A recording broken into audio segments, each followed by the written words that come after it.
Bien, bonjour à tous. Merci beaucoup de vous être rendus disponibles pour venir ici sur la base aérienne 105 d'Évreux pour ce troisième point presse de l'année 2022 et le premier point presse délocalisé de 2022. C'est le troisième point presse qu'on fait sur une implantation de l'armée de l'air et de l'espace. Nous étions déjà allés à Cognac pour un point presse autour des drones et à Saint-Dizier pour un point presse autour des forces aériennes stratégiques.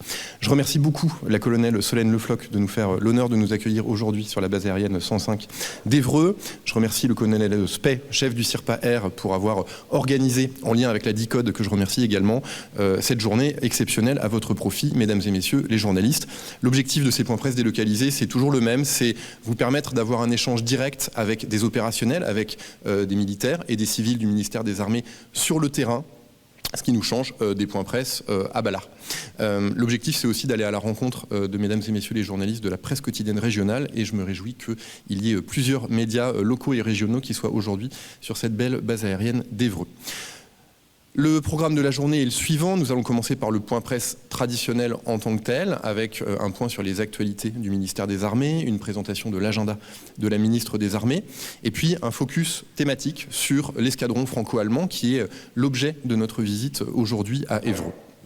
Nous aurons ensuite une visite de cet escadron franco-allemand. Vous pourrez voir un C-130J. Vous irez à la rencontre de l'escadre aérienne de commandement et de conduite projetable, qui est en quelque sorte, mais la colonelle le dirait mieux que moi, une escadre chargée de déployer les réseaux de systèmes d'information et de communication, que ce soit en opération extérieure ou ailleurs. Donc une journée très dense. Voilà, je commence en remerciant une nouvelle fois la colonelle Solène Le Floch et par les points d'actualité du ministère.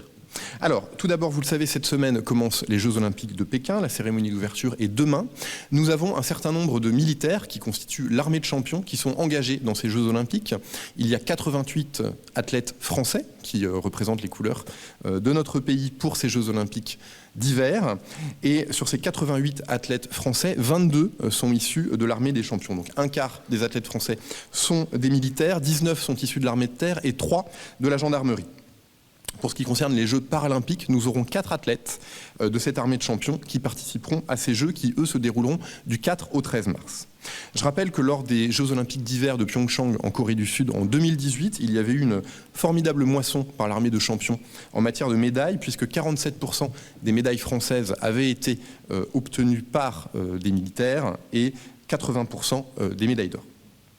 Pour l'édition 2022, nous espérons des succès au moins aussi importants qu'en 2018 et je signale que la porte-parole, la porte-drapeau de la délégation française est la sergente Tessa Worley, qui est une triple championne du monde de ski alpin et qui donc portera le drapeau de la France pour ces Jeux Olympiques. En matière de Jeux paralympiques, ce sera également un membre de l'armée des champions, ça sera Benjamin Daviet, qui lui est un skieur nordique qui a été désigné porte-drapeau de la délégation française. Nos champions entrent en lice dès le 5 février. On vous tiendra évidemment au courant de leur succès. Deuxième actualité du ministère des Armées cette semaine, le lancement par l'armée de terre d'un challenge en matière de robotique sur la collaboration homme-machine. Nous sommes à une période d'accélération de la technologie. Nous faisons face à des conflits qui sont plus durs et plus exigeants. Et donc, la robotique est un des maillons essentiels de la composante terrestre sur les champs de bataille. Et donc le Battle Lab Terre, qui est un détachement de l'armée de terre, lance un challenge dédié à l'innovation ouverte en matière de robotique. C'est un challenge qui se déroulera au printemps. Nous avons aujourd'hui 38 entités qui sont inscrites. Alors j'en cite quelques-unes. Capgemini, Eutelsat, l'Onera, l'EPITA, l'Université de Lille, l'École des mines de Nancy, Thales, Arcus ou Nexter, donc à la fois des acteurs de l'enseignement supérieur et de la recherche, à la fois des acteurs du monde privé, qui, pour le mois de mai, vont préparer un scénario opérationnel qui implique un véhicule de l'armée de terre, qui applique au moins 2 robots terrestres et un drone aérien. Il y aura donc des démonstrations qui auront lieu sur le camp de Bennes, en Yvelines, dans les Yvelines, dans le 78, qui auront lieu du 16 au 27 mai, et les prix seront remis fin juin. Troisième point d'actualité qui concerne toujours l'armée de terre, l'organisation d'un colloque sur la pensée militaire par le Centre de doctrine et d'enseignement du commandement, le CDEC. Ça aura lieu le jeudi 10 février 2022 à 14h. C'est ouvert à la presse. C'est la raison pour laquelle je vous en parle. Et ce colloque sera conclu par le général d'armée Pierre Schill, chef d'état-major de l'armée de terre. la thématique de cette table ronde, ce sera faire la guerre autrement, de l'autre côté du miroir. Et il y aura 2 tables rondes, une qui traite des nouvelles menaces et des nouveaux compétiteurs, et une autre qui traite de penser la guerre autrement. On parlera notamment beaucoup de menaces hybrides et de nouveaux acteurs des conflits. Voilà, avec beaucoup d'intervenants de haut niveau, je ne les cite pas tous, vous pouvez vous inscrire auprès du CIRPATER. 4e point d'actualité qui concerne du matériel et ce qu'on voit ici, cette petite boîte qui est un désignateur laser et qui permet, pour le dire un peu trivialement, de matérialiser une cible par un petit point rouge et donc de guider la munition qui va aller frapper cette cible. Cette opération d'armement s'appelle Taranis et l'objectif c'est de remplacer les désignateurs laser qui sont aujourd'hui en service au sein de l'armée de terre et qui sont vieillissants.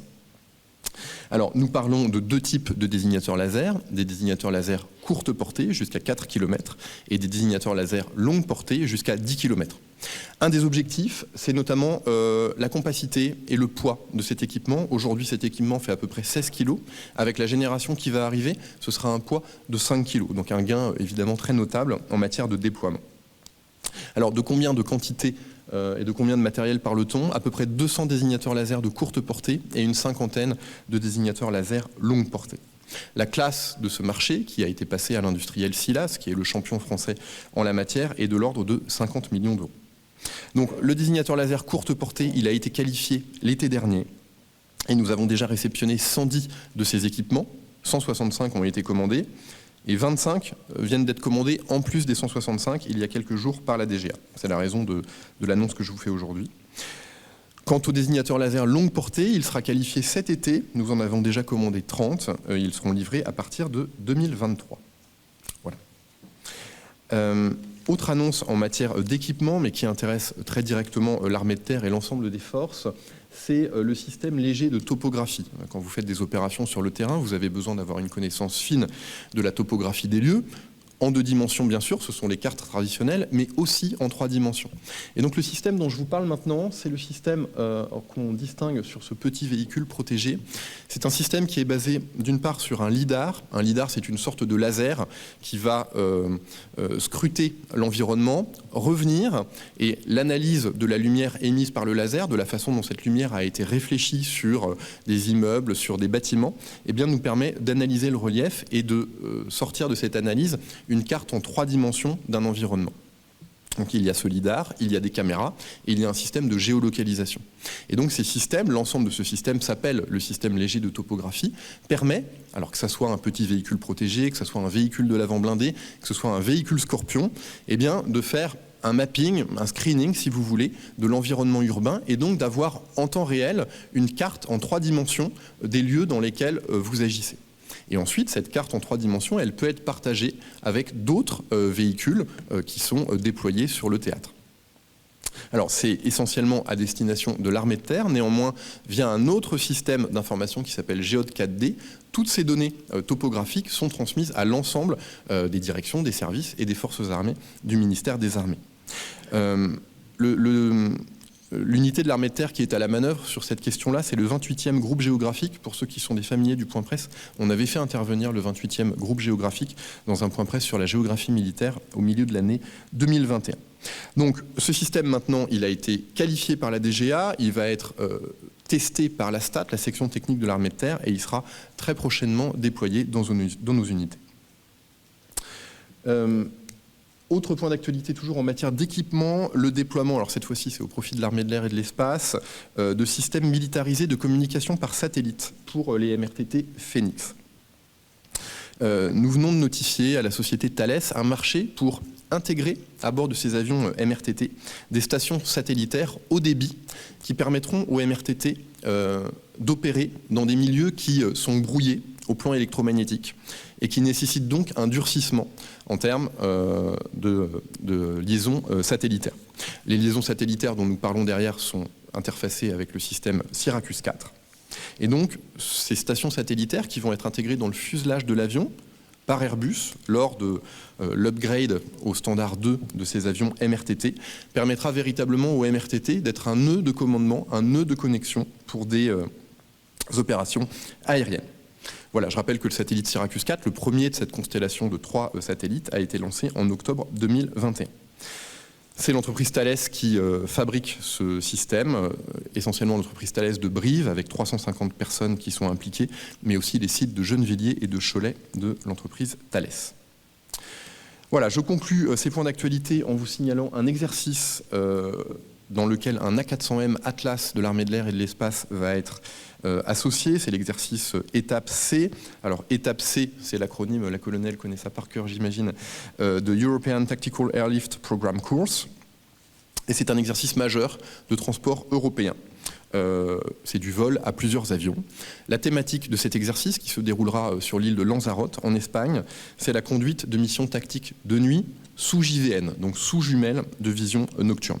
Nous aurons donc un équipage du commandement des forces aériennes qui suivra ce cours tactique européen de très haut niveau.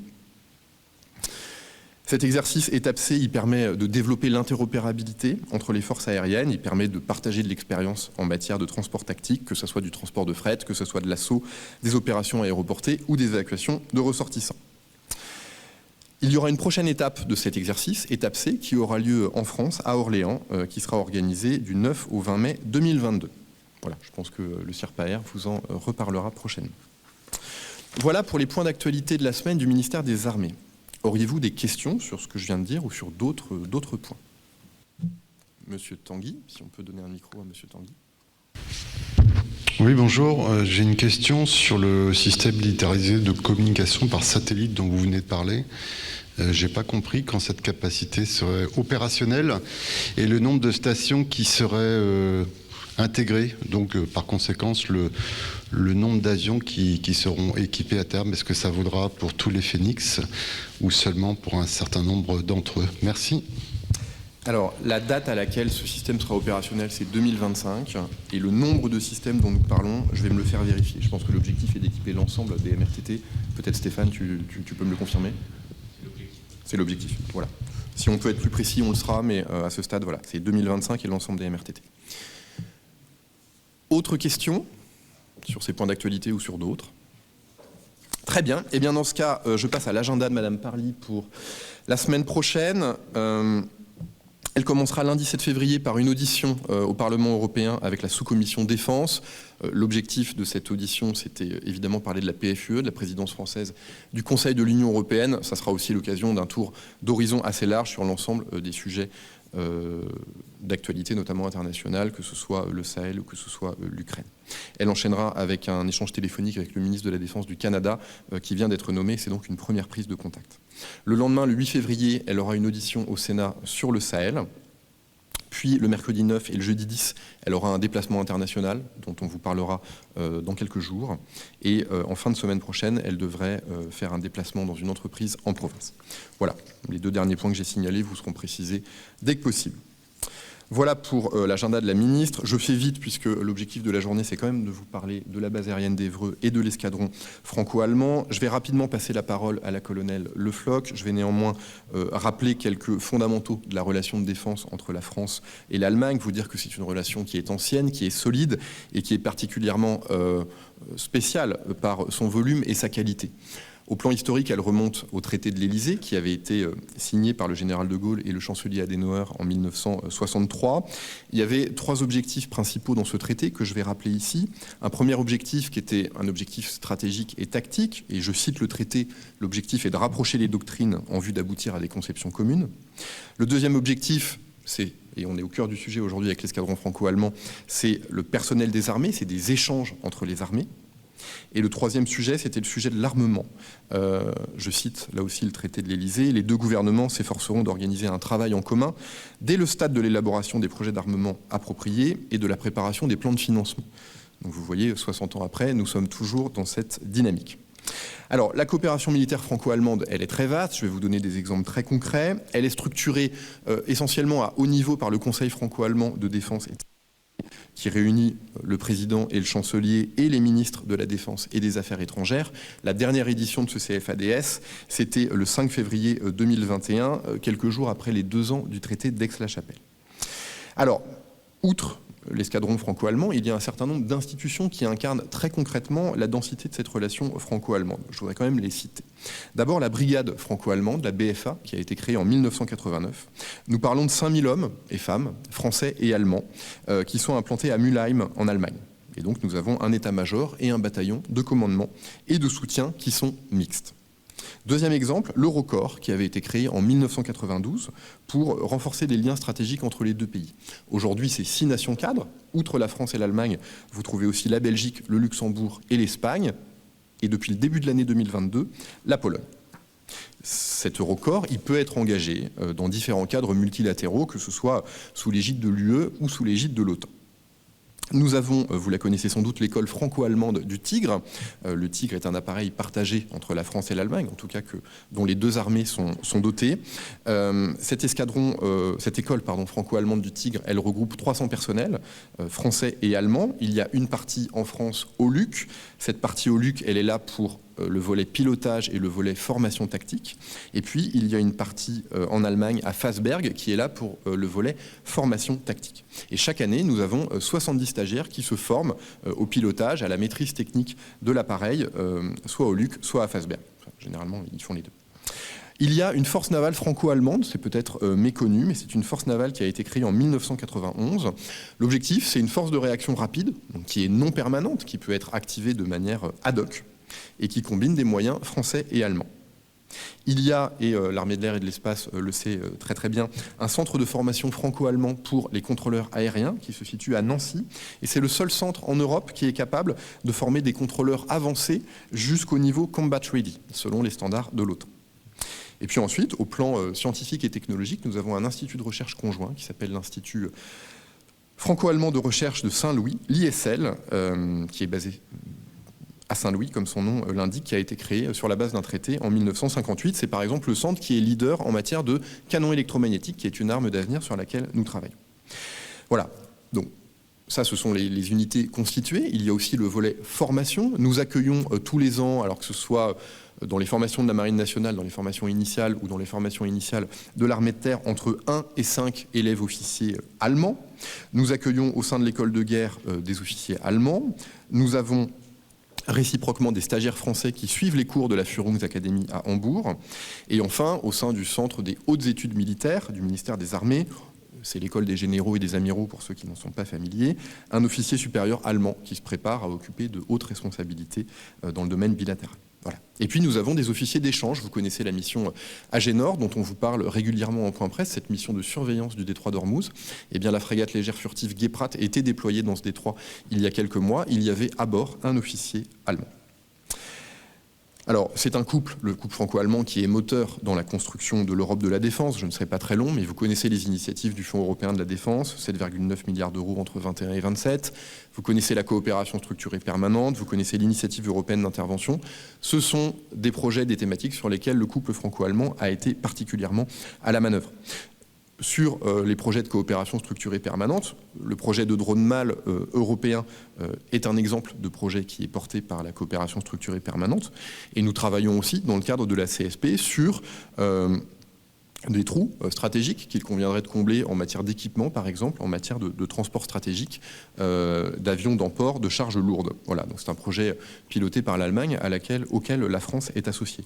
Et puis réciproquement, nous avons un projet qui s'appelle Future Medium Size Tactical Cargo, dont l'objectif c'est d'accroître la capacité de transport tactique des armées européennes, complémentaire des missions de la 400M, y compris sur des pistes courtes et sur des pistes sommaires. Ça, c'est un projet que la France porte et auquel l'Allemagne est associée.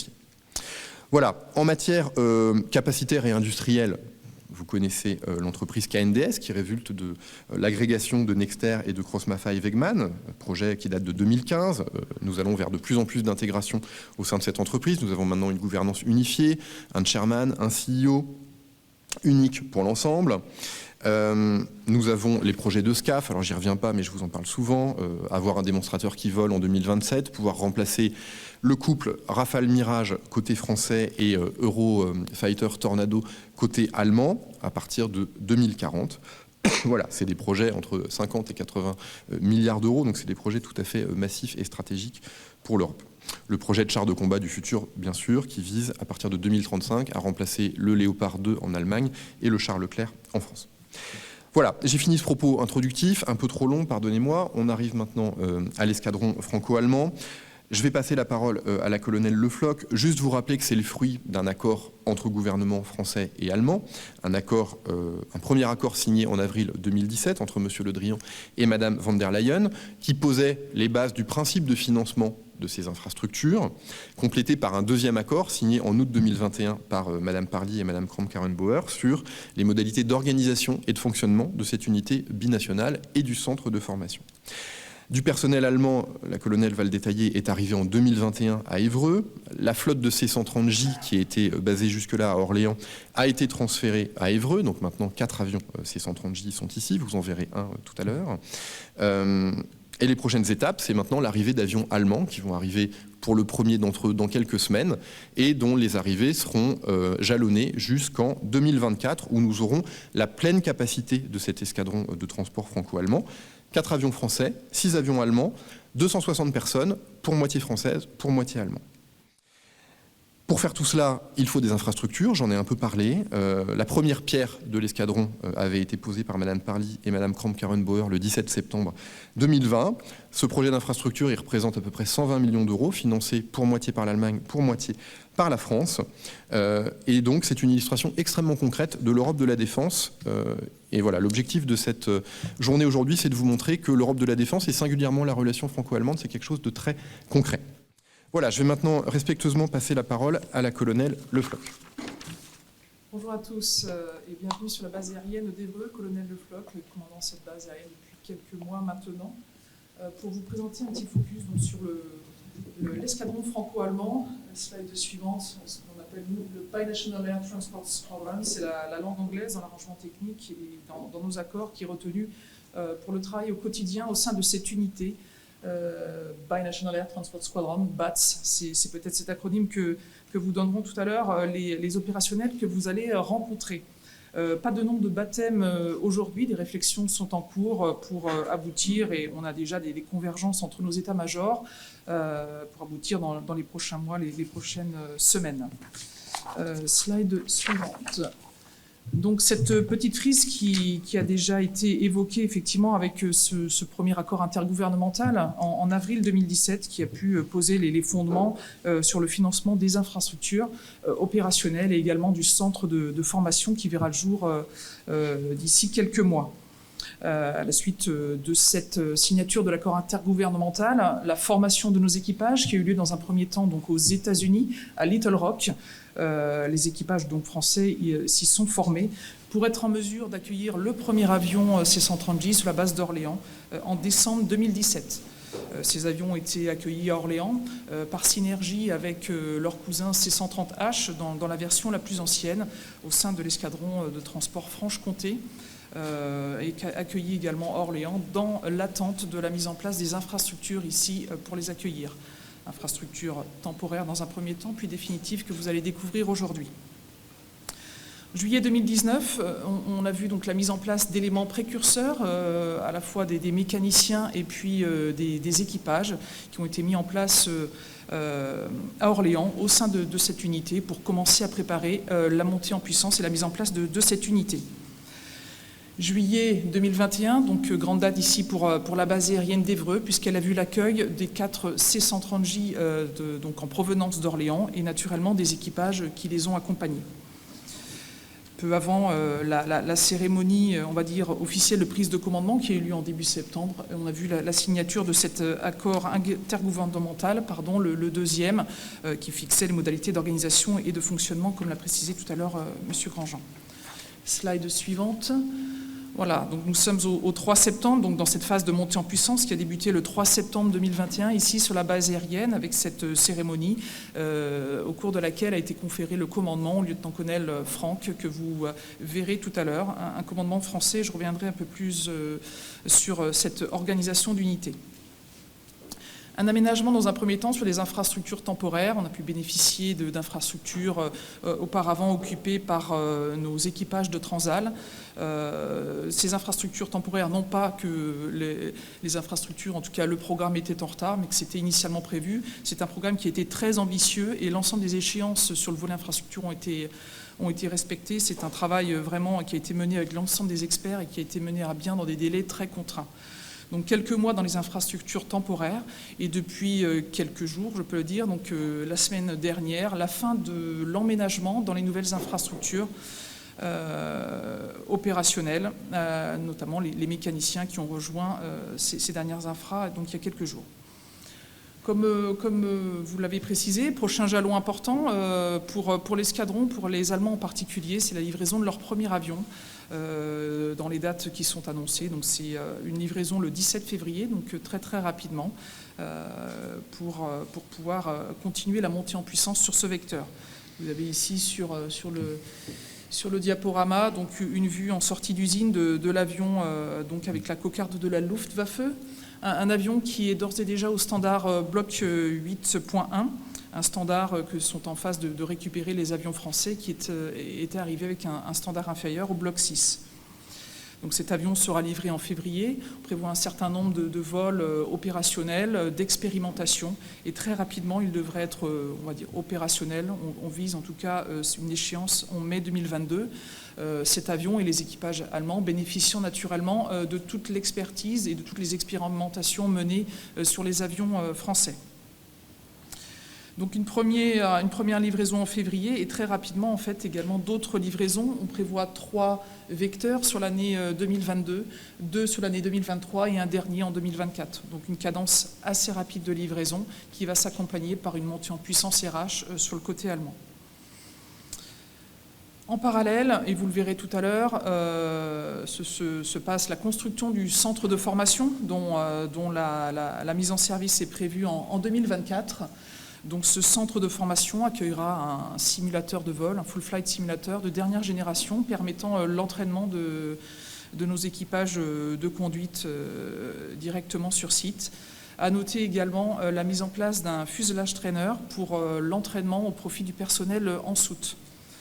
Donc de très beaux atouts, accompagnés également d'objets, enfin en tout cas de moyens de dernière génération et de salles de cours pour permettre une formation complète tant sur le volet logistique que sur le volet tactique ici sur la base aérienne d'Évreux.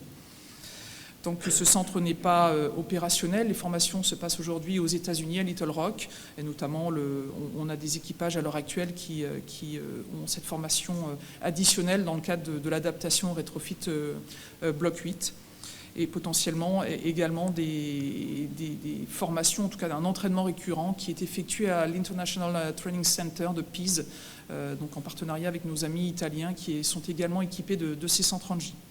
Mais dès que ce centre de formation sera complet et livré, toutes ces formations seront faites ici en local. L'objectif donc, de cette montée en puissance 2024 avec une pleine capacité opérationnelle déclarée pour cette unité. Slide suivant. L'organisation. Donc une organisation avec à la tête de cette unité un officier français. C'est une unité française qui m'est directement rattachée ici au commandant de base. Elle n'est pas intégrée à la 64e escadre de transport qui œuvre aujourd'hui sur Transal et Casal, mais directement rattachée organiquement à la brigade aérienne d'appui et de projection du commandement des forces aériennes qui est située à Bordeaux. Unité française, c'est donc un chef français qui est à la tête, le lieutenant colonel Franck, que vous rencontrerez tout à l'heure. Et le second, le deputy commander, est allemand. Et c'est cette structure fixe qui vaudra. Les postes tournants ne sont possibles que dans les postes donc, aux opérations et dans le pilier de la maintenance. Donc actuellement, nous avons un chef des opérations qui est français, son second qui est allemand, et inverse, le chef de nos équipes donc de mécaniciens qui est allemand et son second qui est français. Et au sein de toute cette cellule, de tous les bureaux, eh bien, nous avons des binômes, donc une présence franco-allemande dans tous les domaines. Donc à ce stade, comme vous l'aviez précisé, 160 personnes avec aujourd'hui 25% de personnel allemand. Et donc au fil des années, des mois, eh bien, un complément pour pouvoir armer les nouveaux avions allemands. Slide suivante. Quelques chiffres clés qui ont déjà été évoqués. Donc une flotte commune, chacun des avions aura un potentiel alloué annuellement de 600 heures de vol, ce qui fait un bloc de 6000 heures au total pour nos 10 avions. 5 C-130J dans leur version longue et 5 KC-130J pour les capacités de ravitaillement en vol. La France apporte dans cette unité 4 avions et l'Allemagne 6 avions. L'ensemble des C-130J allemands est basé ici à Évreux. Il n'y a pas d'autres bases en Allemagne qui opèrent ces vecteurs. Le centre de formation, je l'ai déjà précisé, en 2024, et donc à terme 260 militaires. Et puis un élément également intéressant à noter, depuis l'été 2020, donc assez rapidement, une fois que les équipages ont été qualifiés, que les expérimentations ont pu être menées, un C-130J a été déployé en opération extérieure, est actuellement à Niamey. Slide suivante. Sur le volet des missions, à l'instar, je dirais, des flottes tactiques du secteur médian, donc ces 130H ou autres, on a quand même un groupe de missions que vous pouvez voir ici, donc une capacité de transport tactique, avec la possibilité de poser sans difficulté sur des terrains sommairement aménagés. La capacité de ravitaillement en vol, qui est très importante, que vous pouvez visualiser peut-être sur la première photo et qui permet donc le ravitaillement en vol d'avions de chasse, mais également, et je dirais le principal également, d'hélicoptères opérant au profit des forces spéciales, qui permet donc une allonge dans la profondeur pour ces opérations. Donc un atout que permet ce nouvel avion. Des capacités d'aérolargage également et d'évacuation sanitaire. Donc à titre d'exemple, sur les derniers mois, les dernières semaines, on peut noter une mission emblématique, l'opération Apagan, l'été dernier, avec l'évacuation de nos ressortissants de la plateforme de Kaboul, des missions opérationnelles. On a en ce moment un équipage en mission de parachutage à Toulouse. Nos équipages ont été également à Green Flag, un exercice international qui a été mené durant la première quinzaine de janvier aux États-Unis. Donc le C-130J était avec la 400M et le CASA outre-Atlantique pour développer les capacités tactiques. Et des alertes opérationnelles qui font également aujourd'hui le fait que la mission qui était initialement prévue a malheureusement dû être annulée parce que l'alerte opérationnelle à 2 heures a été donnée donc à ce vecteur. Ça fait partie de l'ensemble des contraintes opérationnelles qu'a cette unité. Cette unité, même si elle m'est directement rattachée, si elle est décorrélée de la 64e de transport, 64e escadre de transport, travaille conjointement et au quotidien dans le montage d'exercices et d'entraînements combinés pour permettre une montée en puissance finalement de tous et des échanges croisés sur toute la flotte tactique. Des petits exemples, 8 heures de vol, Évreux-Niamey et 14 tonnes, ce qui est un bond considérable par rapport à nos vecteurs un peu plus anciens comme le Transal et qui est un complément très utile de la flotte d'A400M. Slide suivante.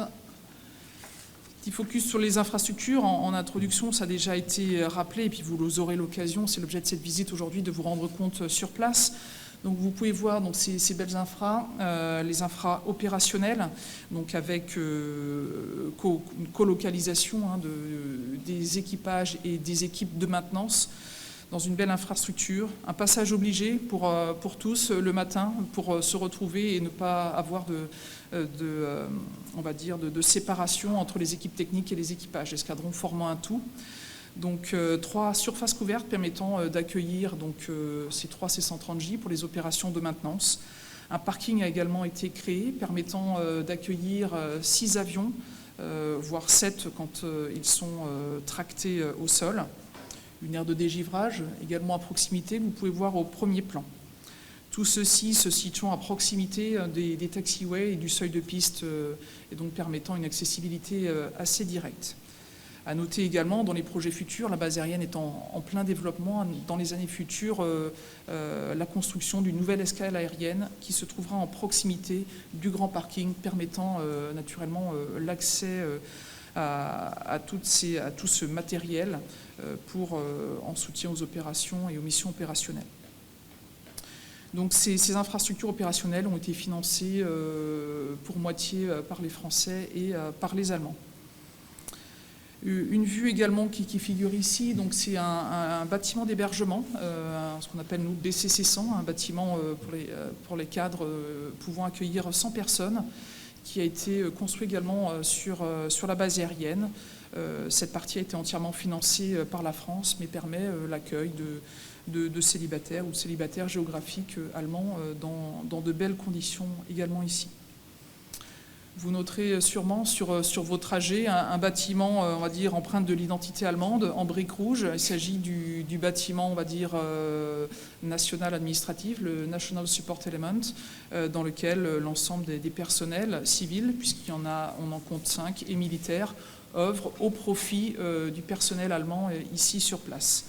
Un certain nombre d'entre eux faisaient également partie des éléments précurseurs qui étaient arrivés à Évreux avant l'été 2021, étaient même installés au sein de la mairie d'Évreux pour commencer à mener l'ensemble des démarches administratives, des démarches auprès des écoles pour favoriser l'accueil des Allemands et des familles ici sur le site.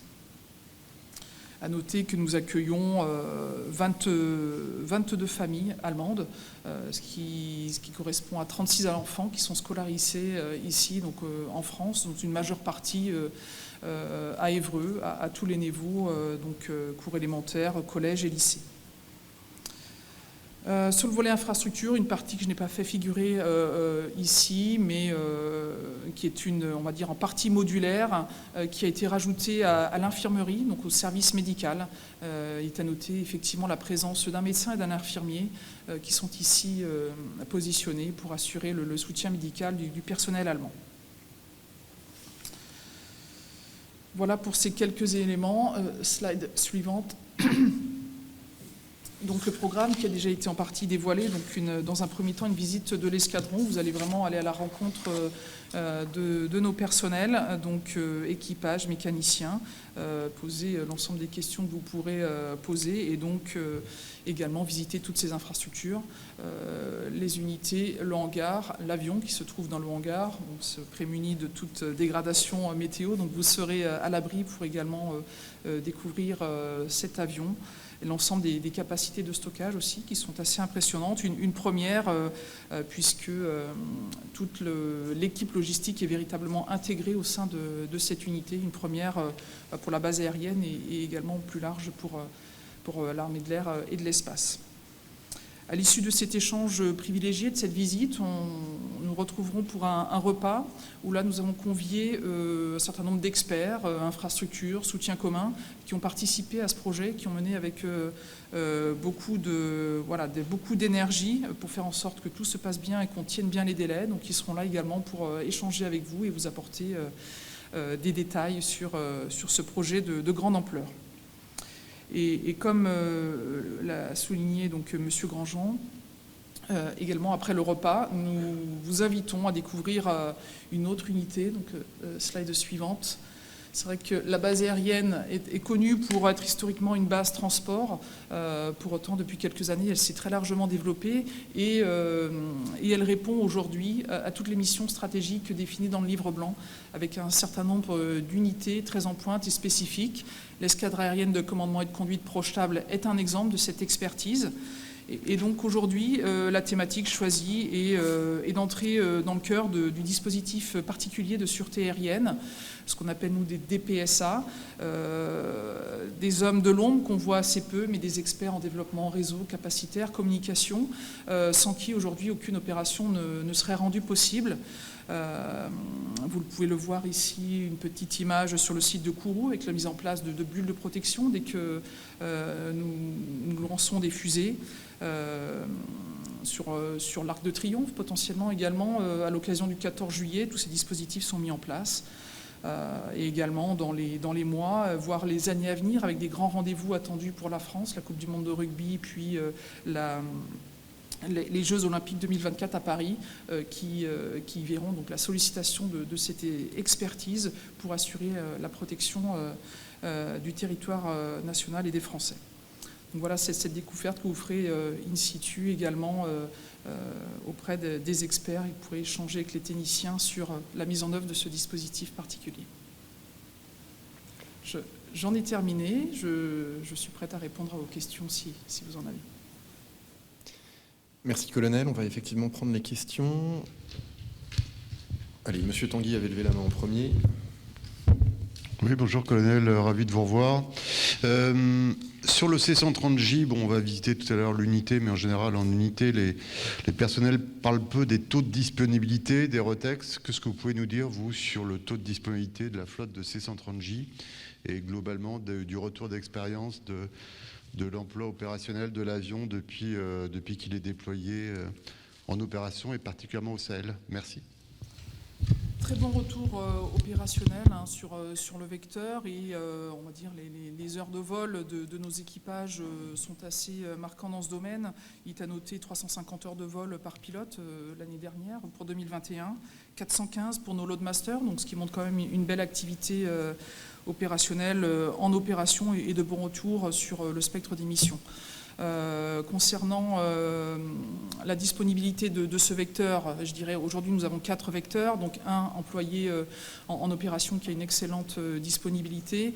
Nous sommes dans une phase en fait de rétrofit, donc de maintenance, ce qui fait qu'actuellement 2 de nos avions sont chez l'industriel dans la perspective d'obtenir donc ce standard Block 8.1.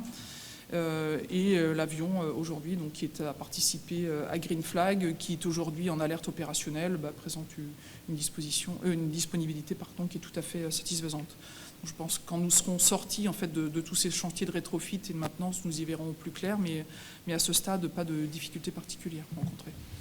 Juste pour être précis sur le bloc 8.1, qu'est-ce que c'est au juste et combien d'avions l'ont déjà ou vont l'avoir? Merci. Alors l'idée... Combien d'avions l'ont? Aucun à l'heure actuelle. Donc un avion qui est en rétrofit devrait sortir très prochainement, un autre rentre en rétrofit et l'idée étant à terme que les 10 vecteurs allemands ou français aient le même standard. Donc l'avion allemand qui arrive le 17 février sera déjà à ce standard. Il sera la même naturellement pour les suivants. Et pour être tout à fait honnête, la définition technique, je ne l'ai pas. Je pense que c'est une question qui pourra être posée tout à l'heure aux experts.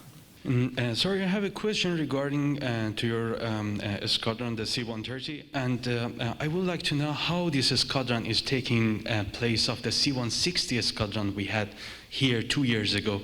I mean, we had a few here, the C-160 is based here, but now we have the C-130, and some of the missions before those aircraft were performing now are being taken care by the C-130s. And I would like to know how the squadron is taking place of that one here in Evreux. Thank you for your question, sir. Could you just present yourself and give us our name and your media, please? And, my name is Babak Taghway. I'm a journalist from TC and also Air Forces Monthly. And I'm here to report about your squadron and its history and how this squadron is going to take place of C-160s here and its future. Well, just in the following months, we'll have no more C-160 here in the airbase because we're just the last of these missions. So this squadron here with C-130J will take all the missions from the tactical point of view. And we also have Casa squadron here, kind of a tactical part as well of the transport that is present right now in Sahel as well and able to perform, I would say, most of tactical missions concerning paradrop or even assault landing. So I would say now it's the end for the C-160 in the coming months. And this C-130J is really able to take over all the missions that were performed before by this C-160. I don't know if I answered your question. One more question.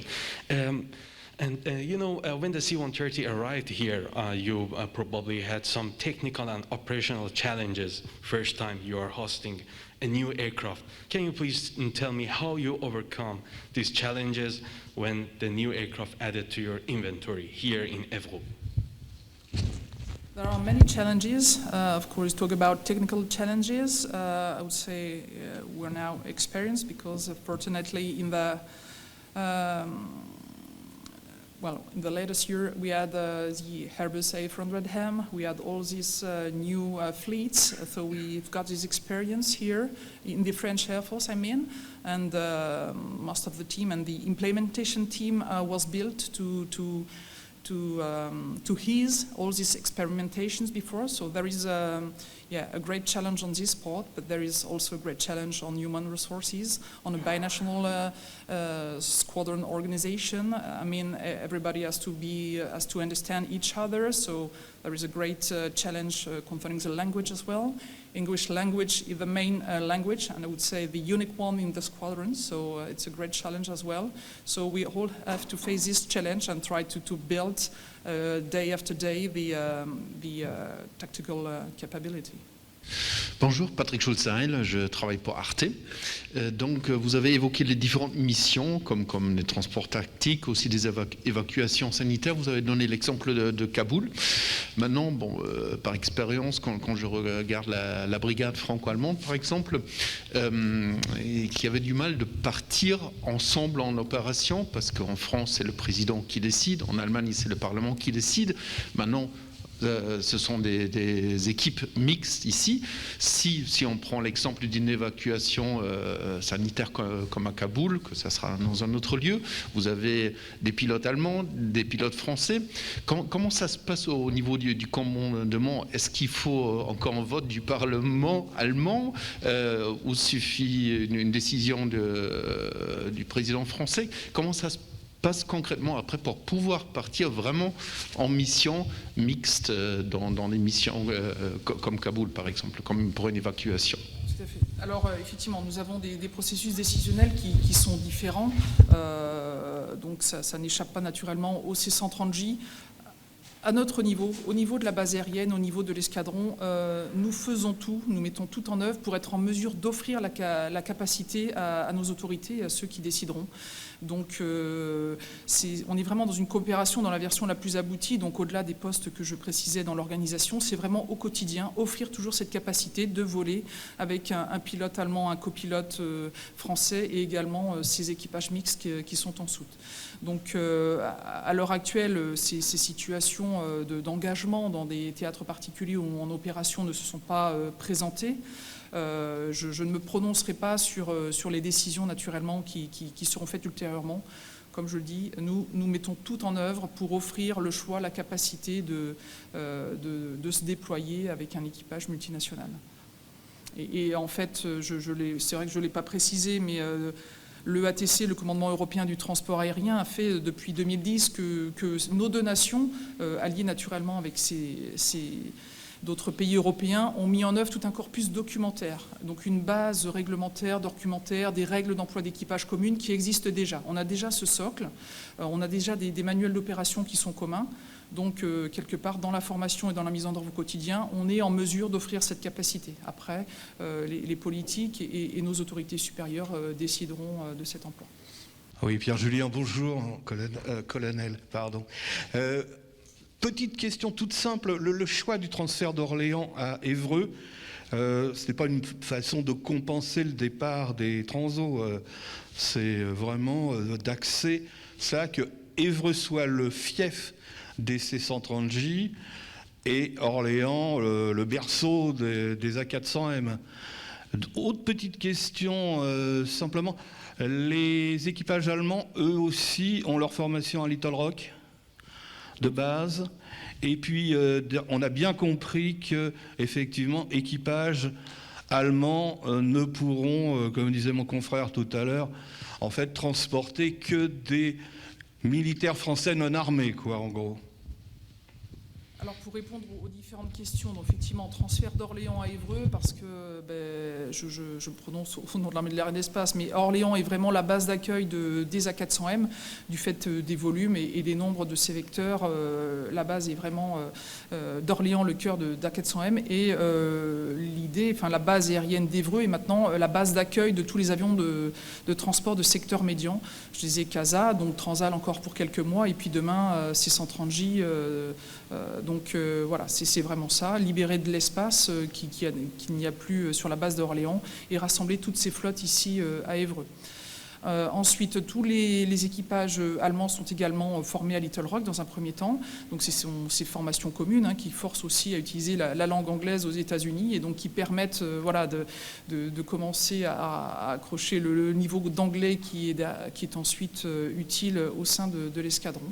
Mais à terme, naturellement, tout sera ici concentré pour les formations et fait indifféremment pour les Allemands ou les Français.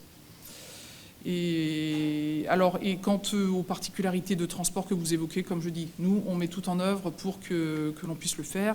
Et on n'a pas attendu l'escadron C-130J pour que d'un équipage français transporte des Allemands et inversement. C'est déjà possible avec le ATC.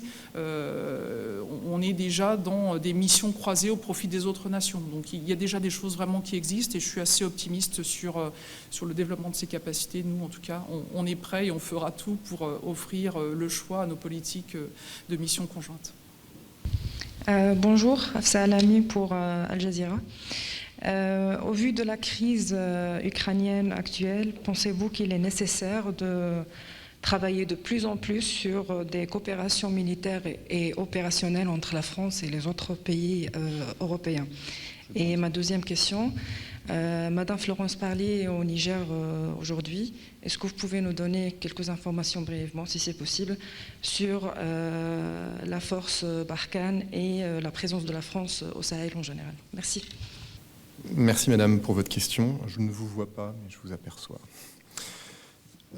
Sur votre première question concernant l'Ukraine, la situation est effectivement très difficile. L'objectif de la France, c'est d'obtenir une désescalade. C'est l'objectif des nombreux échanges diplomatiques qui se déroulent en ce moment même. Le président de la République, Emmanuel Macron, a eu un échange téléphonique hier soir avec le président Biden et s'entretiendra aujourd'hui avec le président Zelensky et le président Poutine. Donc il y a certes des dizaines de milliers de soldats russes qui sont aujourd'hui aux frontières avec l'Ukraine. Il y a des exercices qui se préparent entre la Russie et la Biélorussie. L'objectif de la France, c'est d'œuvrer pour une désescalade et c'est tout l'enjeu des jours et des semaines qui arrivent.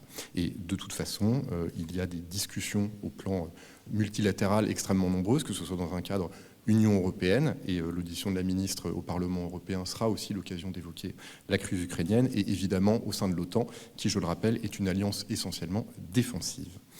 Sur votre deuxième question, concernant le déplacement de la ministre au Niger, le Niger est un membre du G5 Sahel, un partenaire essentiel de la lutte contre le terrorisme.